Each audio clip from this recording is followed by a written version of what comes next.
ቤት ውስጥ ህፃን ልጅ ካለዎት እነዚህን አራቱን የህክምና መሳሪያዎችና መድኃኒቶችን ዝግጁ ማድረግ ይኖርባቸዋል። ህፃናት በተለይ ደግሞ ከ3 ዓመት በታች ያሉ ህፃናት በማንኛውም ሰዓት ሊታመሙ ይችላሉ። ትኩሳት ሊሆን ይችላል፣ ትውከት ሊሆን ይችላል፣ ተቅማጥ ሊሆን ይችላል፣ ወይም ወድቀው ሊሆን ይችላል፣ ወይም ሽፍቶችም አጋጥሟቸው ሊሆን ይችላል። ታዲያ እነዚህን ቼክ የምታደርጉበት እንዲሁም የምታክሙበት 4 መድኃኒቶች አሉ። በተጨማሪ ማዘጋጀት ያለባቸው 3 የህክምና መሳሪያዎች አሉ። እነዚህ ለሁሉም ቤተሰብ ሬዲ ሆነው መቀመጥ ያለባቸው ልክ እንደ ኢመርጀንሲ ትሪትመንት የሚያገለግሉ ሲሆኑ ሁሉም ወላጅ ይሄን ማወቅ ይኖርበታል። ታዲያ እነዚህ መሳሪያዎችና መድኃኒቶች የትኞቹ ናቸው? በዛሬ ቪዲዮ እንመለከታለን።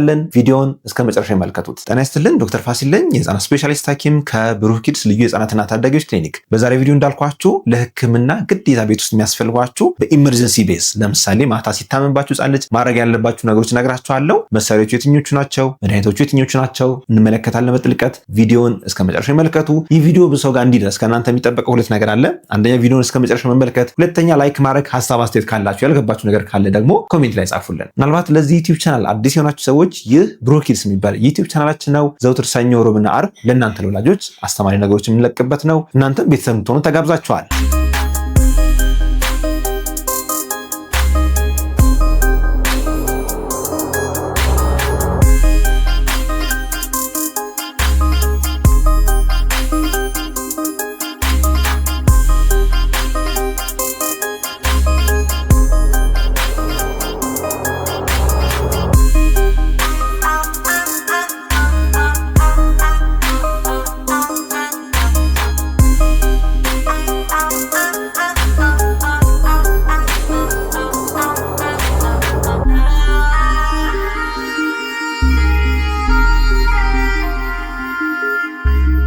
ህፃናት በማንኛውም ሰዓት ማንኛውም ህመም ሊያጋጥማቸው ይችላል። ጉፋን፣ ቶንሲል፣ የአንጀት ኢንፌክሽኖች፣ ተቅማጥ፣ ትውከት፣ ማንኛውም ነገሮች ኤኒታይም ሊከሰቱ ይችላሉ። ስለዚህ እናንተ እንደ ወላጅ ማድረግ ያለባችሁ ነገር አለ፣ እኛ ደግሞ እንደ ሐኪም ማድረግ ያለብን ነገር አለ።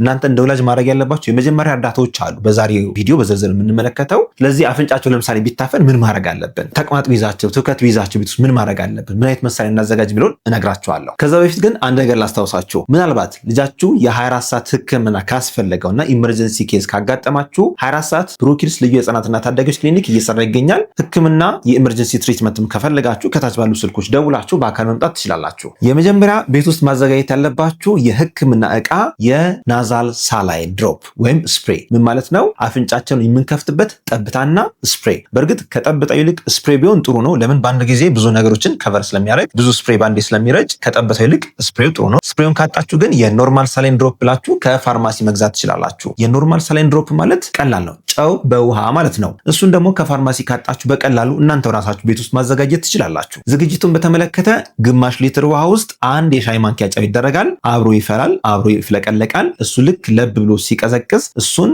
በንጹህ ኮተን ወይም በጥጥ እየነከራችሁ አፍንጫቸው ውስጥ ከ3 እስከ 5 ጠብታ በእያንዳንዱ አፍንጫ በማድረግ አፍንጫቸውን መክፈት ትችላላችሁ። በነገራችን ላይ ከ1 ዓመት በታች ያሉ ህፃናት ኦብሊጌት ናዛል ብሪዘር ይባላሉ። ያ ማለት ነው አፍ እንዳላቸውና በአፋቸው መተንፈስ እንደሚችሉ አያውቁትም። ስለዚህ እናንተ ልክ ጉፋን ሲይዛቸው ወይም ደግሞ አፍንጫቸው ሲታፈን ቶሎ ካልከፈታችሁላቸው በጣም ይጨናነቃሉ፣ እንቅልፍ ያጣሉ፣ በጣም ይነጫነጫሉ፣ ይገለባበጣሉ፣ ጡት መጥባትም አይችሉም። ያለ ምንድን ነው? እነሱ የሚጠቀሙት አፍንጫቸውን ብቻ ነው። በአፋቸው መጠቀም እንዳለባቸው በአፍ መተንፈስ እንደሚችሉ ራሱ አያውቁ። ስለዚህ ያንን እስከሚማሩ ድረስ እኛ አፍንጫቸውን እንደ ትልቅ ነገር መቁጠር አለብን። አፍንጫቸውን ፍሪ ማድረግ ይኖርብናል። ንፍጥ ሊሆን ይችላል፣ ፎሪን ቦዲ ሊሆን ይችላል፣ ወይም የደራረቀ ንፍጦች ሊሆኑ ይችላሉ፣ ወይም ሌሎችም የአለርጂ ኬዞች ካሉ የአፍንጫ ተርቢኔት የሚባል አለ፣ በግራና በቀኝ የሚበቅል እንዲሁም ደግሞ ከኋላ የአፍንጫ ቶንሲል የሚባል አለ። እነዚህ ሁሉ አፍንጫን ሊዘጉ ወይም የአፍንጫን መስመር ሊያጠቡ የሚችሉ ነገሮች ናቸው። ስለዚህ ለልጆ እነዚህን የኖርማል ሳላይን ጠብታ አድርጋችሁ ምንም ለውጥ ከሌለው ሐኪም ቢያየው ይመከራል። ምክንያቱም አለርጂ ሊሆን ይችላል፣ የአፍንጫ ኢንፌክሽኖች ሊሆኑ ይችላሉ፣ የአፍንጫ ቶንሲል ሊሆን ይችላል፣ ሌሎችም የአፍንጫ ኬዞች ሊሆኑ ስለሚችሉ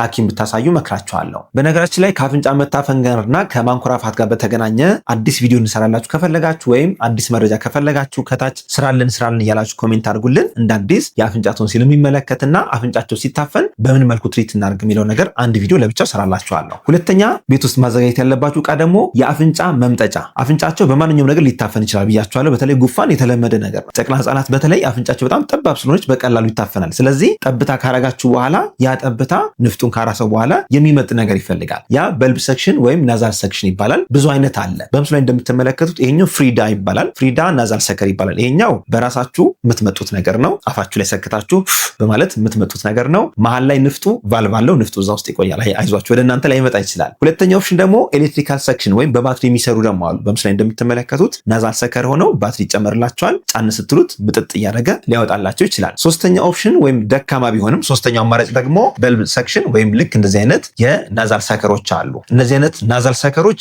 ቀላል ናቸው፣ ግን በደንብ አይመጡም። የመምጠጥ ብቃታቸው ዝቅተኛ ነው። ከቻላችሁ ናዛል ሰከሮች በኤሌክትሪክ የሚሰሩ ወይም በባትሪ የሚሰሩ ቢሆኑ ይመከራሉ።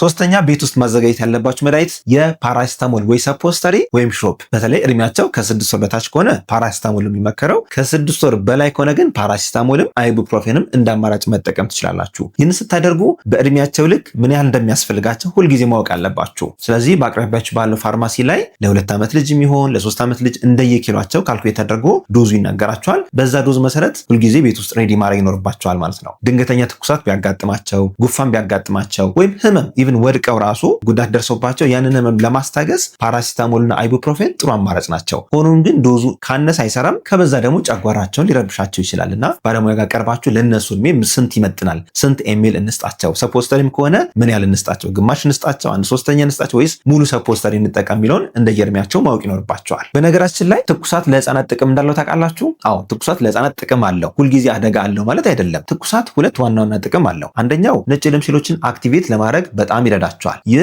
ነጭ ደም ሴሎች ኢንፌክሽን ወዳለበት ቦታ እንዲሰባሰቡ በጣም ይጠቅማቸዋል። ሁለተኛው ጥቅም ደግሞ አንዳንድ ቫይረሶችና ባክቴሪያዎች ከፍተኛ ሙቀት አይችሉም። ስለዚህ ኢንቫይሮንመንታቸውን ሆስታይል በማድረግ ሪፕሊኬሽናቸው ወይም ደግሞ የማባዛት ብቃታቸውን ለመቀነስ ሰውነታችን በራሱ የሚፈጥረው ምላሽ ነው። ስለዚህ አንድ ልጅ ለምን ትኩሳት ያዘው ብላችሁ መጨነቅ የለባችሁም። ከዛ ይልቅ ትኩሳቱ ከምን መጣ፣ የቶንሲል ኢንፌክሽን ነው፣ የጆሮ ኢንፌክሽን ነው፣ የአንጀት ነው፣ ከምን እንደመጣ ትኩሳቱን ቼክ ማድረግ እንጂ ትኩሳት በራሱ ህመም አይደለም። ሆኖም ግን ቤት ውስጥ ለምሳሌ ማታ ወደ ሐኪም ቤት የምትሄዱበት ሁኔታ ከሌለ ለጊዜው ማስታገሻ የፓራሲታሞል አማራጭ መጠቀም ትችላላችሁ። አራተኛ ቤት ውስጥ ሬዲ ማድረግ ያለባችሁ ነገር ደግሞ ዲጂታል ቴርሞሜትር። ቴርሞሜትሮች ለህፃናት በጣም ወሳኝ ናቸው። ለምን ሰውነታቸው ህፃናት ስለጋለ ብቻ ትኩሳት አላቸው ማለት አይደለም። አንዳንድ ጊዜ ጭንቅላታቸው ጨቅላ ህፃናት በጣም ሊግል ይችላል። ይህንን በባለፈው ቪዲዮ ሰርች የላችሁ ነበርና ህፃናት ጭንቅላታቸው ለምን ይግላል፣ ለምን ላብ ያበዛሉ የሚለውን ሌላ ቪዲዮ ሰርች የላችኋለሁ። እሱን መለስ ብላችሁ እንድታዩ ተጋብዛችኋለሁ።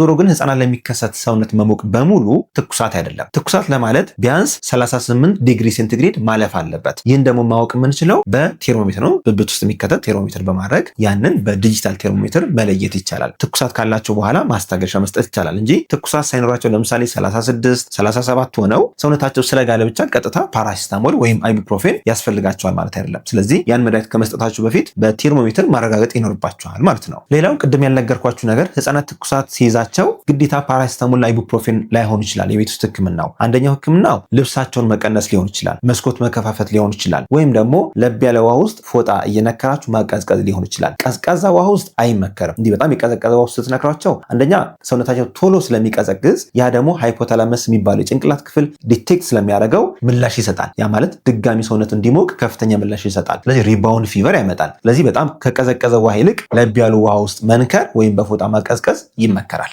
አምስተኛው የዳይፐር ክሬም ነው። የዳይፐር ክሬም ህፃናት የዳይፐር ሽፍታ በጣም የተለመደ ስለሆነ ዚንክ ኦክሳይድ የያዙ ክሬሞች ቤት ውስጥ ብታዘጋጁ እመክራቸዋለሁ። ሆኖም ግን ሽፍታ በጣም ለየት ያለ የሚያሳክክ ከሆነ ግሩብርብ ያለ ከሆነና ልጁን እረፍት የሚነሳው ከሆነ ህክምናና ምርመራ ይፈልጋል። ስድስተኛ ማዘጋጀት ያለባችሁ ነገር ደግሞ ኦአርኤስ ነው። ኦአርኤስ ተቅማጥና ትውከት ላለው ማንኛውም ልጅ መስጠት ይኖርባቸዋል። የመጀመሪያው እርዳታችሁ እንደውም ሊሆን የሚገባው ሐኪም ጋር ከመቅረባችሁ በፊት ኦአርኤስ ነው። ለምን የሚወጣው ተቅማጥና ትውከት ብዙ ንጥረ ነገሮች ይዞ ይወጣል። ሶዲየም፣ ፖታሲየም፣ ባይካርቦኔት የመሳሰሉትን እነሱን ለመመለስ ኦአርኤስ በጣም ፍቱን ነው። ስለዚህ ሁልጊዜ ቤት ውስጥ እንደ ሪዘርቭ ኦአርኤስ አንድ ቢኖራችሁ መክራቸዋለሁ። ኦአርኤስ ህፃናት ከ3 ወር ጀምሮ ለመስጠት ሴፍ ነው። ብዙ ጊዜ ከ1 ዓመት በፊት ኦአርኤስ እናዝላቸው። ኦአርኤስ ከ1 ዓመት በታች ብዙ ጊዜ ሲታዘዝ ወላጆች ግራ ይገባቸዋል። እንዴ ኦአርኤስ ሲታዘዝ እንደ በዚህ ይሉናል። አዎ ከ1 ዓመት በታች ህፃናት ኦአርኤስ ሊታዘዝላቸው ይችላል። ተቅማጣቸው ልክ እያየን በኪሏቸው ልክ 10 ኤምኤል ፐር ኬጂ ነው የሚለው። ወይም ደግሞ ከ1 ዓመት በታች ከሆኑ ከ50 እስከ 100፣ ከ1 ዓመት በላይ ከሆኑ ደግሞ ከ100 እስከ 200 ሲሲ መስጠት እንችላለን። ሰባተኛውና የመጨረሻው ነግራችሁ ነገር ደግሞ መድኃኒት መስጫ መለኪያ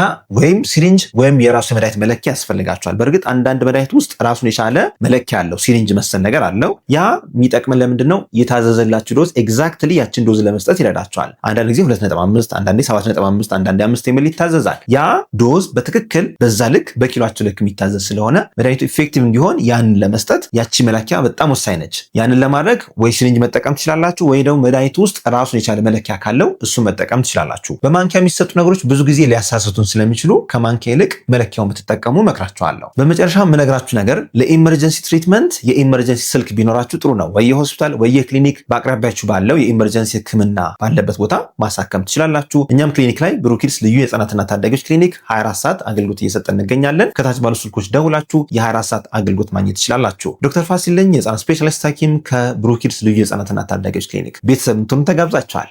መልካም ጊዜ